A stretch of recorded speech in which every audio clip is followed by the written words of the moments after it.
কৌশল করলে আমি তো পারতাম না, বুঝাইতে না পারো, কিন্তু রাতের 2টায় অন্ধকারে তুমি উলঙ্গ ছবি দেখলে তোমারে ফিরাবে কি? তুমি যদি নিজের লজ্জাস্থান নিজের হাতে নাপাক নষ্ট করে ফেলো, তোমারে থামাবে কি? তুমি যদি কোনো হারাম মেয়ের সম্পর্কে নিজের চরিত্র নষ্ট করে ফেলো, তোমারে ফিরাবে কি? অতএব তোমার বিবেক, তোমার অনুভূতি, তোমার আখেরাত, তোমার আল্লাহর কথা স্মরণ থাকা, এটাই তোমার এই গুনাহ থেকে ফিরাবে। নাহলে আমি কি আর তোমার লগে থাকবো নি? তুমি কি আর আমার সাথে থাকবে না?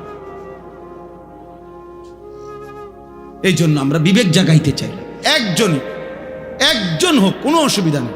আমি তো ইলেকশন করছি না যে ভাই আপনাদের সবার ভোট দরকার আমার, এবার আপনারা দাঁড়াইয়া মতেন আর বইয়া মতেন, এটা দেখার বিষয় না, ভোটটা আমারে দিয়ে। বিষয়টা কি এমন? কথা বলেন, এই মাহফিলের মাকসাদ এইটা? আখেরাত। কি মাকসাদ? আখেরাত মাকসাদ। আমি একটা আয়াত পড়ি, এরপরে আমার কথা শেষ। মহান আল্লাহ পাক রব্বুল আলামিন বলেন, হুয়াল্লাযী খালাকাকুম, একটু শুনে না, 10 মিনিট ইনশাআল্লাহ। হুয়াল্লাযী খালাকাকুম মিন তুরাবিন, আল্লাহ বলেন আল্লাহই তোমাদেরকে সৃষ্টি করেছেন মাটি থেকে, সুম্মা মিন নুতফাতিন, অতঃপর বীর্যের ফোঁটা থেকে, সুম্মা মিন আলাকাতিন, অতঃপর জমাট রক্ত থেকে। মহান আল্লাহ পাক আমাদেরকে মায়ের পেট থেকে বের করার আগে 7টা ধাপে সৃষ্টি করেছে, 7 স্তরে, 7টা ধাপে। 1 মাটি, 2 বীর্যের ফোঁটা, 3 জমাট রক্ত, 4 গোশতের টুকরা, 5 হাড্ডির একটা কঙ্কাল, 6 ওই কঙ্কালটার উপরে পরিমিত মাত্রায় গোশত দিয়ে চোখ নাক কান লাগিয়ে শরীর গঠন, 7 রূহ ফুকে দিয়ে মায়ের পেট থেকে বের করেছে। কয়টা হইল দোস্ত? এই মালিক সেই মালিক যিনি চাইলে কোন হও বললেই হয়ে যেত, হইতো না? কথা বলে না? আল্লাহ বলে, বান্দা এ হও, এই কথা দিয়ে আমি তোমারে বানাই নাই, বরং 9 মাস মায়ের অন্ধকার জরায়ুতে আমি কাউকে না ডেকে, একজন ফেরেশতাকেও না রেখে, আমি মালিক একা আমার কুদরতি হাতে তোমারে সাজাইছি। তুমি জানো না বান্দা, তুমি আমার বড় মায়ার সৃষ্টি। তোমার মারে জিজ্ঞাসা করে দেখো, আমি কোনোদিন তোমার মাকে, তুমি যখন গর্ভে ছিলা, জিজ্ঞেস করি নাই যে মা তোর ছেলের নাক লাগাবো, কোথায় লাগাবো, তুই মা বলে দে। আল্লাহ বলে না, আমি কাউকে জিজ্ঞেস করি নাই, আমি মালিক আমার নিজ হাতে, আমার কুদরতি হাতে বান্দা বড় বেশি সুন্দর করে আল্লাহ কসম করে বলছে, 4টা কসম করে আল্লাহ বলছে, ওয়াত-তিনি ওয়াজ-যাইতুন ওয়া-তুরি সিনিন ওয়া হাদাল বালাদিল আমিন। আল্লাহ বলছে কসম বান্দা, কসম কসম কসম, আমি তোরে মানুষকে বড় সবচেয়ে সুন্দর করে আমি আল্লাহ সৃষ্টি করেছি, আমি তোকে বড় বেশি যত্ন করে বানিয়েছি। আমার মতো এমন মালিক কেমনে ভুলে গেলি বান্দা? এমন মনিব কেমনে ভুলে গেলি? এমন মালিক কেমনে ভুলে গেলি? ভাইয়া বলো না, একটা ছেলে বলো, এত বড় মালিককে কেমনে সেজদা না দিয়া, এত বড় কলজা তোমার কেমনে হলো বাপ? তুমি জানো না তিনি কে? তুমি জানো না তিনি কত বড় শক্তিশালী? 1 সেকেন্ডের জন্য আল্লাহকে আড়াল করার শক্তি আমাদের কারো আছে তো? 1 সেকেন্ড আল্লাহ পাকের অপছন্দের উপরে আমরা 1 সেকেন্ড বেঁচে থাকার ক্ষমতা আমাদের আছে তো? তাহলে আল্লাহ তাআলা বলেন, এই এক কথা মনে করাইছেন যে বান্দা ধীরে ধীরে ধাপে ধাপে আমি তোমাকে সৃষ্টি করেছি, তুমি আমারে ভুলো না, তুমি আমার বড় বেশি যত্নের সৃষ্টি, তোমারে আমি অনেক আদর করে বানিয়েছি, অনেক বেশি আদর করে বানিয়েছি। ফি আইয়ি সূরাতিম মা শাআ রাক্কাবা, আমি নিজ হাতে তোমার চেহারার আকৃতি দিয়েছি। এই লোকটা কালো কেন? আল্লাহ বলেন আমি চেয়েছি। এ সাদা কেন? আমি চেয়েছি, আমি চেয়েছি। এরে বাংলাদেশে সৃষ্টি দিলাম কেন? ও আরব দেশে কেন? আমার ইচ্ছা হয়েছে। কার ইচ্ছা? আল্লাহ বলেন আমার ইচ্ছায় তোমরা আমি সাজিয়েছি। চেহারা দেখলেই বোঝা যায় চেহারাটা কালো হয়ে আছে। আহা, গুনাহ তোমাদের চেহারা কালো করে ফেলছে। চেহারায় কোনো রসকস দয়া মায়া নাই। চুল চেহারার মধ্যে মুসলমানের কোনো চিহ্ন নাই। সারাদিনের চলাফেরার মধ্যে ঈমান আমলের কোনো নমুনা নাই। একটা বারও পেশাব করে টয়লেট পেপারও ব্যবহার করো না, পানিও ব্যবহার করো না। আহা, এটা কোনো আখলাক? তুমি কোনোদিন কুত্তা দেখো নাই? তুমি রাস্তার কুত্তা দেখো না? কুত্তাও তো পেশাব করে পানি নেয় না, কুত্তাও তো টয়লেট পেপার ব্যবহার করে না। তুমি দেখো না আব্বা, মাঝে মাঝে সবচেয়ে উত্তম হয় ওই কুকুরের সাথে একটা সেলফি উঠাইয়া দুজন একসাথে দিলে ভালো। হ্যাঁ হ্যাঁ, ভালো হবে, সুন্দর দেখাবে, মানাবে, ভালো যে দেখে আমরা দুইজন একই আচরণ। ও পেশাব করে পানি নেয় না, আমিও নেই। লজ্জা থাকলে মুসলমান হও, লজ্জা থাকলে মোমেন হও, লজ্জা থাকলে মুহাম্মদ আরবি সাল্লাল্লাহু আলাইহি সাল্লামের সুন্নাত অনুসরণ, ইসলাম মানো, দ্বীন মানো। আমি আবারও বলছি, ছেলেরা, বাবারা, আপনাদেরকেও বলি, যাদের স্ত্রী, সন্তান, ছেলে মেয়ে হারাম গুনার মধ্যে লিপ্ত, নামাজ নাই, সাজদা নাই, যার ঘরে বাপ মা জীবিত, অথচ 16 বছরের ছেলে, 18 বছরের ছেলে, স্ত্রী, কন্যা এক ওয়াক্ত নামাজ পড়ে না, 365 দিন কোনোদিন ফজরের নামাজ পড়ে না, ওই বাবা ব্যর্থ, ওই মা ব্যর্থ, ব্যর্থ, ব্যর্থ, ব্যর্থ। ওই জীবন ফালতু জীবন, ওই বাপের জীবনও খাসারা। আপনি শুধু কামে জীবনটা শেষ করছেন। এ খাট পালং সোফা দিয়া ইডি মানুষে গনেও না, টাইলস এগুলো মানুষে মুতে, পেশাবখানার টাইলসে মানুষে মুতে। টাইলস এটা কোনো দেখানোর কিছু না, টাইলস কোনো আশ্চর্য কিছু না, টাইলস কোনো আসমান থেকে নাজিল হইছে না।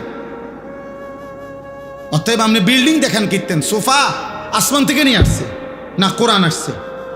নামাজ আসমান থেকে আসছে, কোরআন আসমান থেকে আসছে।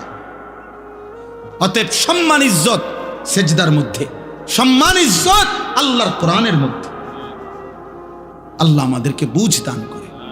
সুম্মালি তাকুনু শুয়ুখা, আল্লাহ বলেন আবার আমি আল্লাহই তোমাদের যৌবনকে শেষ করে আবার আমি তোমাদেরকে বৃদ্ধ বানিয়ে দেবে কিনা? আচ্ছা বলেন তো, কোনো ছোট বাচ্চা যখন 14 বছর বয়স হয়, তা আগের হাত পাও এগুলা খুললেই তো নতুন হাত পাও লাগায়, ঠিক?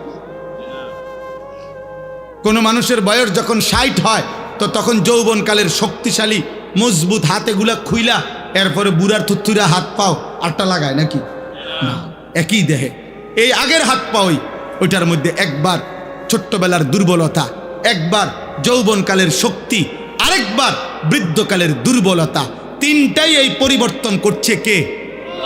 একই অঙ্গে, একই হাতে, একই পায়ে, একই শরীরে।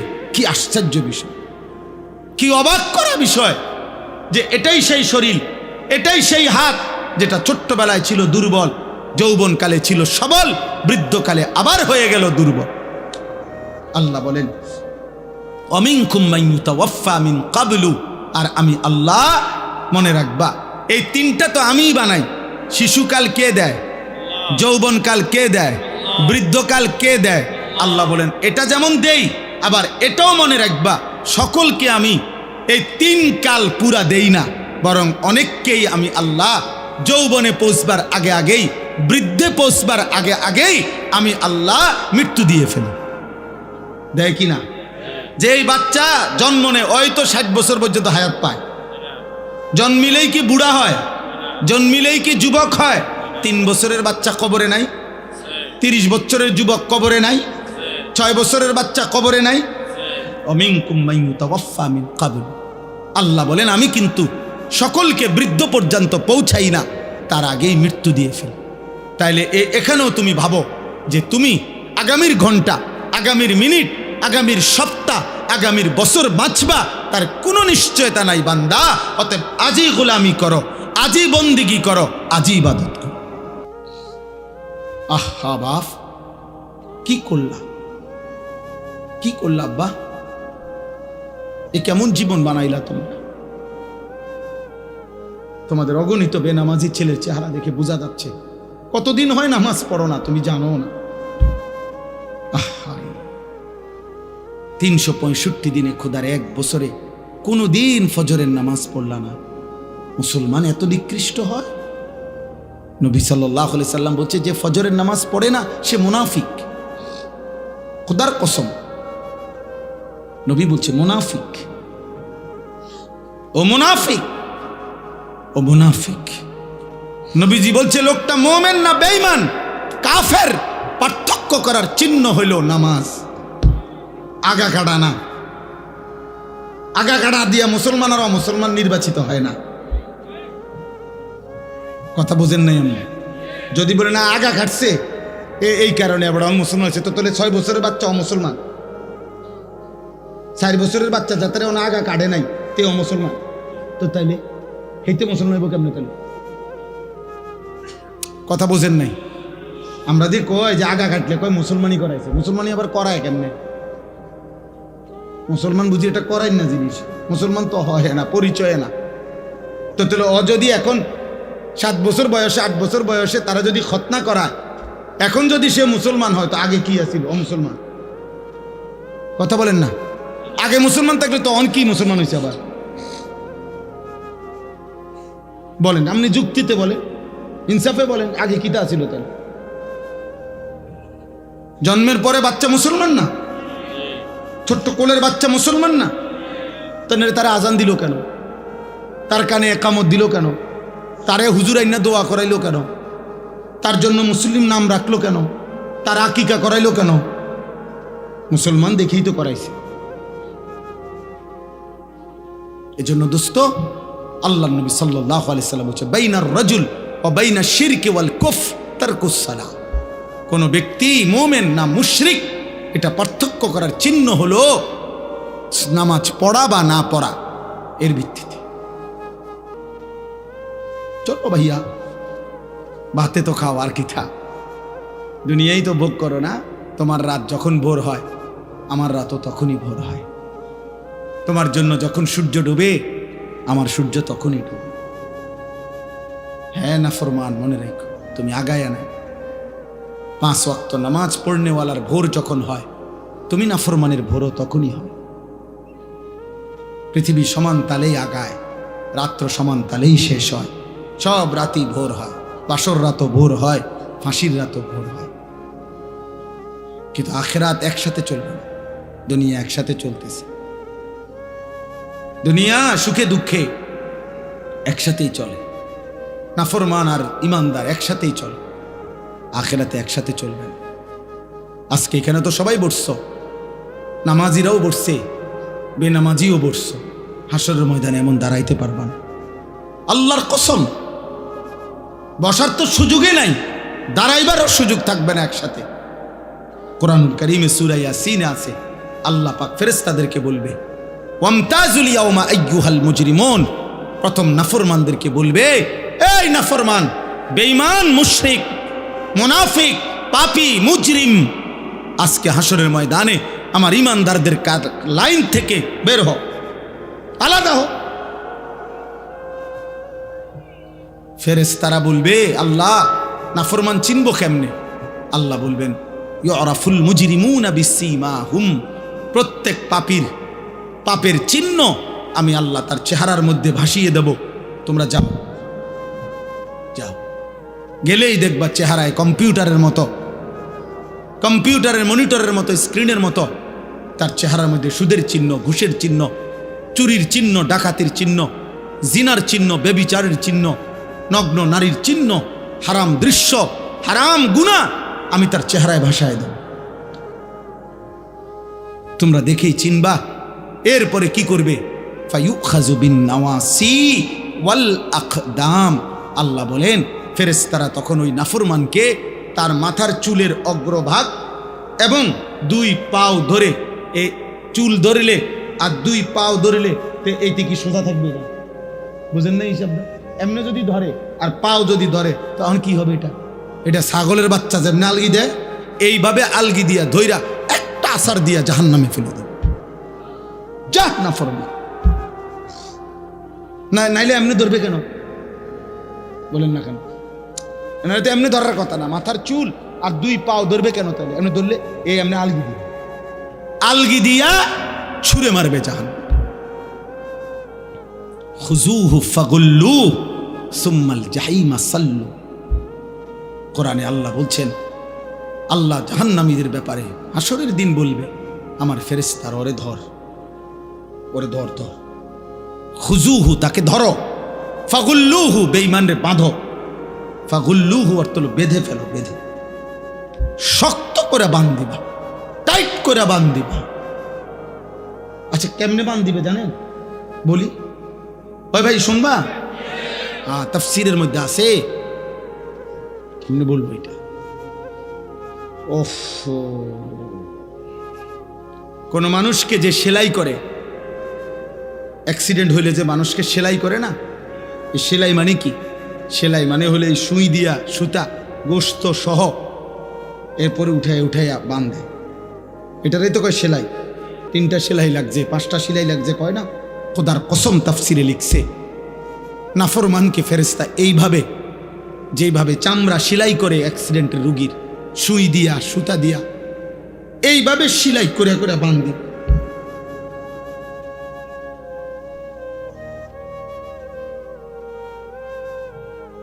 খুজুহু ফাগুল্লুহু সুম্মাল জাহিমা সাল্লুহু। ফেরেশতা বলবে রব্বুল আলামিন আমি তো বেঁধে ফেলেছি, এবার কি করব? আল্লাহ বলবেন সুম্মাল জাহিমা সাল্লুহু, ফেরেশতা একটা লাথি মাইরা জাহান্নামে ছুঁড়ে মারো, ফেলে দাও তারে জাহান্নামে। সুম্মা ফি সিলসিলাতিন যারউহা 70 যিরাআন ফাসলুকুহু। যখন তাকে জাহান্নামে ফেলা হবে, আল্লাহ এবার জাহান্নামের মধ্যে ভিতরে যেই ফেরেশতারা আছে, ওই ফেরেশতাদেরকে আল্লাহ বলবে, ফেরেশতারা আমার এই নাফরমান বেঈমান বান্দাটাকে 70 হাত আগুনের শিকল দিয়ে আবার তার হাতের মধ্যে বা গলার মধ্যে বাঁধে, আবার বাঁধো, এবার ফাসলুকুহু, তারে কুত্তার মতো পুরা জাহান্নামের মধ্যে ঘুরাও, বাকি জাহান্নামীদের সাথে পরিচয় করিয়ে দাও, এই নাফরমানের পাপ তাও বলে দাও। এ চোরা ছিল, এ ডাকাত ছিল, এ ব্যভিচারী ছিল, এ জেনাকার ছিল, এ বেহায়া নারী ছিল, এ বেপর্দা নারী ছিল, এটা সুদখোর ছিল, এটা হারামখোর ছিল, এটা মদখোর ছিল, এটা নেশাখোর ছিল। এভাবে ফেরেশতারা বাকিদের সাথে পরিচয় করিয়ে দেবে। নতুন করে যদি কোনো উদ্দীপনা না আসে, উৎসাহ না আসে আমলের প্রতি, আখিরাতের প্রতি, তাইলে শুনলাম কি? এমনি তো জানা শরীয়তের অনেক কথা, অনেকেই জানে, সকলেই জানে। এই জানাগুলোকে মালুমাত বলা হয়, মানে এমনি জানে আর কি। মনে করেন আজকে 10 বছর যে কোনো দিন 5 ওয়াক্ত নামাজ পড়ে নাই, এমন কোনো মুসলমানকে যদি জিজ্ঞেস করেন যে ভাই বলেন তো নামাজ কয় ওয়াক্ত, তো ওই লোক কি বলবে? 12 ওয়াক্ত। কয় ওয়াক্ত বলবে? তাহলে এই কথাটা তো সেও জানে। তাহলে এইটা তো জানায় শুধু, এটা এলেম না। এলেম তখনই এলেম হয় যখন তা আমলে পরিণত হয়। আজকে 30 বছর ধরে যে সুদ খায়, মনে করেন এই হারামখোরকে জিজ্ঞেস করে যে বলেন তো ভাই বাবা যে সুদ খাওয়া কি, তো উনি কি বলবে? মুস্তাহাব। কি? তাহলে তো এটা তো হেও জানে, এটা তো সেও জানে। তাহলে এই জানাটুকু তো যথেষ্ট না, এটা এলেম না, এটা মালুমাত, মানে এমনি জানে আর কি, অর্জিত জ্ঞান। কিন্তু এলেম তখনই এলেম হয় যখন তা আমলে পরিণত হয়। এই জন্য আল্লাহর কথা শোনা তখনই সার্থক হয় যখন তার থেকে 2 জিনিস অর্জন হয়, হয় উপদেশ গ্রহণ করা, নয় আল্লাহকে ভয় করা। এতটুকু যদি না হয় কোনো রকম, তাহলে ফায়দা হলো। মাহফিল 13তম না 1300তম হইলে কি আয়োজন আজকের এই সমান না, আরো 10টা প্যান্ডেলের সমান হলো, কিন্তু সবাই সবার মতোই রয়ে গেলাম, তাইলে দোস্ত তেমন তো কোনো অর্জন হলো না, তেমন কোনো অর্জন হলো না। এটা জরুরি বুঝা। কোরআনুল কারীমের মধ্যে আছে ফেরাউনের মতো এত বড় কাফের, আল্লাহ দাবি, খোদা দাবিদার ফেরাউনের মতো নিকৃষ্ট কাফেরের কাছেও যখন আল্লাহ তাআলা মুসা নবীকে পাঠাইছেন, যে তুমি তাকে ইমানের দাওয়াত দাও, কালিমার দাওয়াত দাও। তখন আল্লাহ তাআলা কোরআন শরীফে আছে, মুসা নবীকে বলছে ফাকুলা লাহু কাওলান লাইয়িনা, তুমি এবং তোমার ভাই হারুন তোমরা দুইজন গিয়ে ফেরাউনকে দাওয়াত দাও, নম্র সাথে ভদ্রতার সাথে তার আল্লাহর দিকে ডাকো। কেন? আল্লাহ নিচে বলছে লাআল্লাহু ইয়াতাযাক্কারু আও ইয়াখশা, যেন ফেরাউনের মতো বেঈমানও উপদেশ গ্রহণ করতে পারে অথবা আল্লাহকে ভয় করতে পারে। তাহলে ফেরাউনের মতো নিকৃষ্ট কাফেরকেও যখন আল্লাহর কথা বলছে, তখন উদ্দেশ্য হলো যেন সে উপদেশ গ্রহণ করে অথবা আল্লাহকে ভয় করে। তাহলে আমাদের জন্য কি? আমাদের জন্য আল্লাহর কথা কি উদ্দেশ্য? এই বলা, এই শোনা, এই আয়োজন, এর উদ্দেশ্যটা কি? উদ্দেশ্য এটাই, যেন আমরা উপদেশ গ্রহণ করি, যেন আমরা আল্লাহকে ভয় করি। কোরআনুল কারীমের মধ্যে আছে ইয়াইযুকুম লাআল্লাকুম তাযাক্কারুন, আল্লাহ বলেন আমি আল্লাহ তোমাদেরকে ওয়াজ করছি। কেন? লাআল্লাকুম তাযাক্কারুন, যেন তোমরা উপদেশ গ্রহণ করতে পারো। তাহলে মহান আল্লাহ বলেন আমি ওয়াজ করলাম, আল্লাহ ওয়াজ করছেন, আর উদ্দেশ্য কি? যেন তোমরা আমার বান্দারা উপদেশ গ্রহণ করতে পারো। আল্লাহ তাআলা বলছে ফাতাবিরু, আমার বান্দারা তোমরা দিল দিয়ে, বিচক্ষণতার সাথে, দিমাগ দিয়ে ভাবো, ফিকির করো। ইয়া উলিল আবসার, হে বিবেকবান, হে চক্ষুষ্মান, ভাবো কি করছো, কি করা উচিত। এরই নাম কি জীবন নাকি অন্য কিছু? কে তোমাকে সৃষ্টি করেছেন? কেন তোমাকে সৃষ্টি করেছেন? তুমি আসলা কেন এই পৃথিবীতে? তোমার কি করা উচিত ছিল? তুমি যা করছো তাই কি না ভিন্ন কিছু? ভাবতে বলছে আল্লাহ তাআলা কোরআনুল কারীমের মধ্যে বলছেন আফা হাসিবতুম আন্নামা খালাকনাকুম আবাসান, আমার বান্দা তোমরা কি এই ভেবেছো আমি তোমাদেরকে এমনি এমনি সৃষ্টি করেছি অনর্থক, আবাস, বেহুদা? খাইবা, ঘুমাইবা, পেশাব পায়খানা করবা, এর জন্য? এ তো জানোয়ারের স্বভাব, খায়, ঘুমায়, পেশাব পায়খানা করে, লজ্জাস্থানের চাহিদা পূরণ করে। এই চার জিনিস তো জানোয়ারেরও পূরণ হয়, খানা, পেশাব পায়খানা, ঘুম এবং যৌন চাহিদা, লজ্জাস্থানের চাহিদা পূরণ।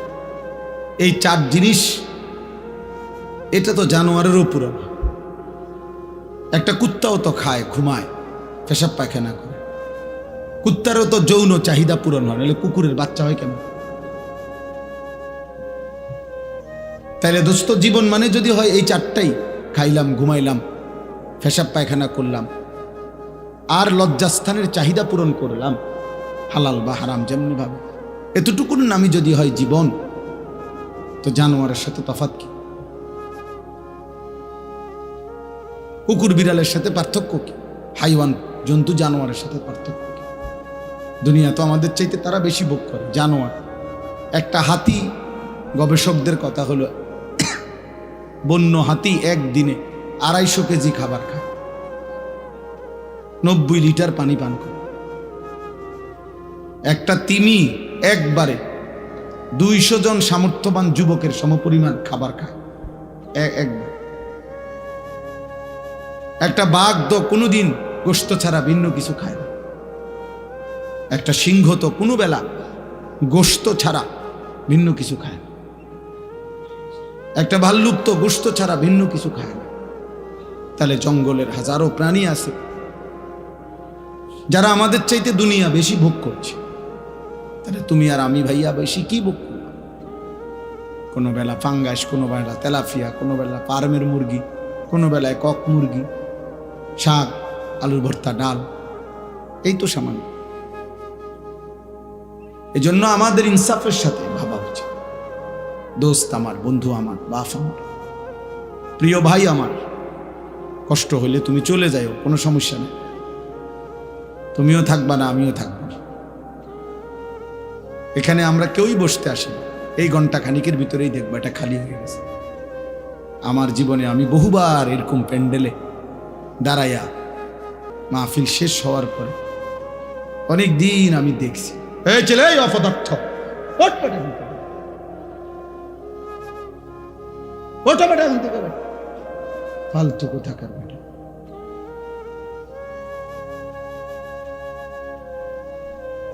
কিছু ছেলে আছে এমন, মানে কোনোভাবে ব্রেনেই টোটাল কাজ করে না, কারে নিষেধ করলো ও জানেই না।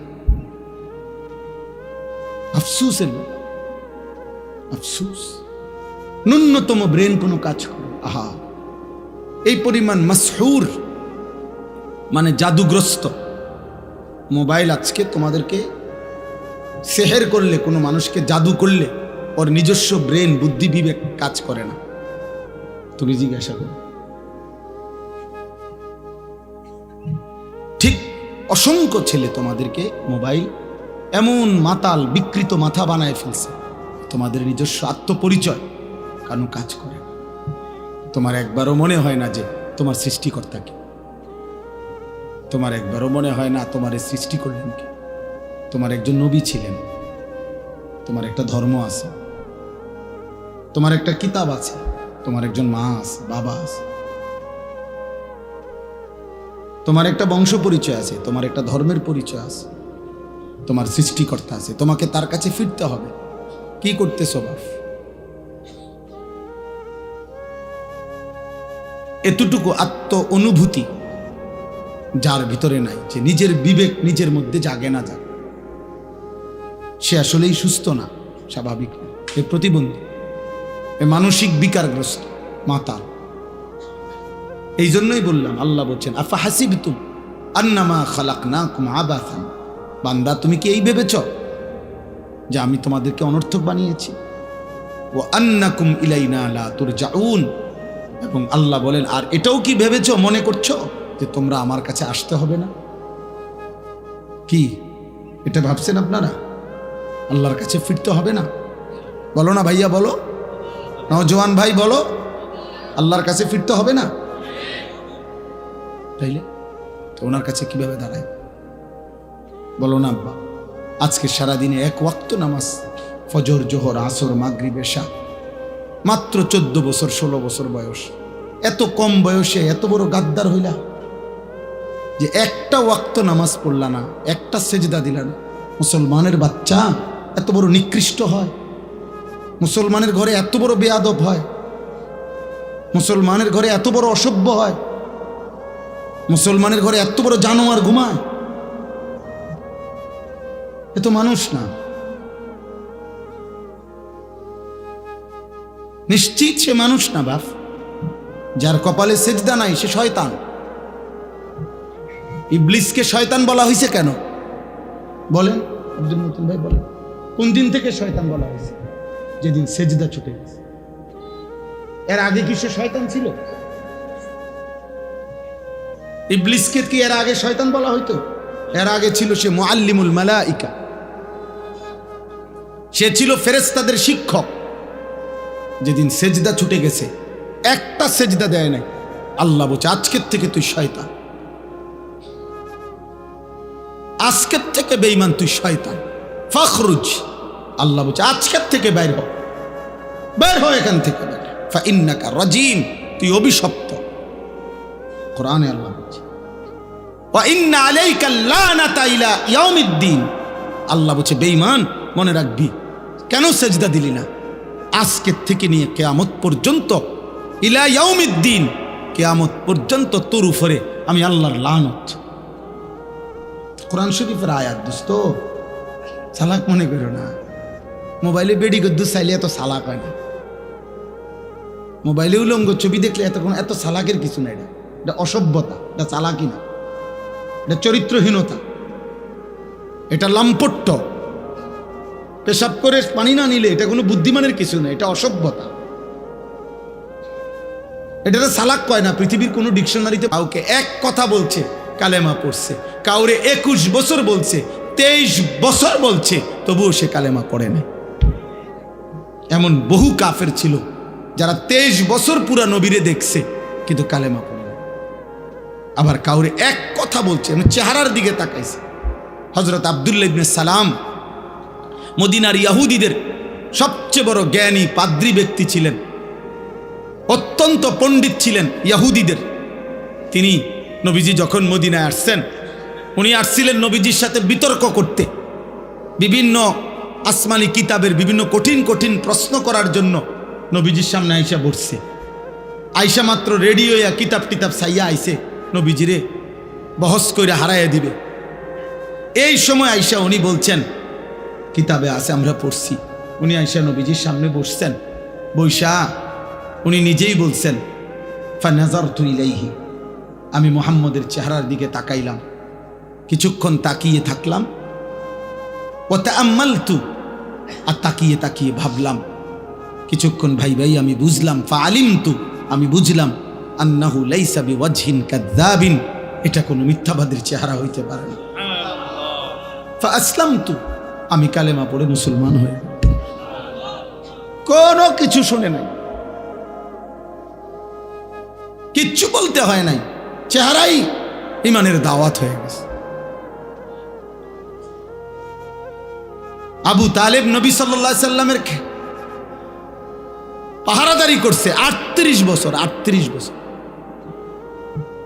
নবীজি সাল্লাল্লাহু আলাইহি সাল্লামের বয়স যখন 12, তখন দাদা আব্দুল মুত্তালিব এই নবী সাল্লাল্লাহু আলাইহি সাল্লামকে আবু তালেবের হাতে দিয়ে গেছে। আর নবীজি সাল্লাল্লাহু আলাইহি সাল্লামের বয়স যখন 50, তখন আবু তালেব ইন্তেকাল করছে। এই 38, 12 থেকে 50 গুণা দেখো, 38 বছর। 38 বছর রাতে দিনে সকালে দুপুরে নবীজি সাল্লাল্লাহু আলাইহি সাল্লামের আদব আখলাক, চলা ফেরা, কথা বার্তা, রুচি পছন্দ সব কিছু আবু তালেব জানতো যে ভাতিজা এই 38 বছরে 1 সেকেন্ডের জন্যই ভাতিজা কোনোদিন মিথ্যা বলে নাই। একটা শব্দ ভাতিজার চরিত্রের মধ্যে একটা দাগ লাগাবে এমন ছিল না, এটা আবু তালেব জানতো। আবু তালেব বলতো, কিন্তু আল্লাহর ফয়সালা ছিল না, যার কারণে 38 বছরের সংস্পর্শের পরেও আবু তালেব বেঈমান হয়েই কবরে গেছে।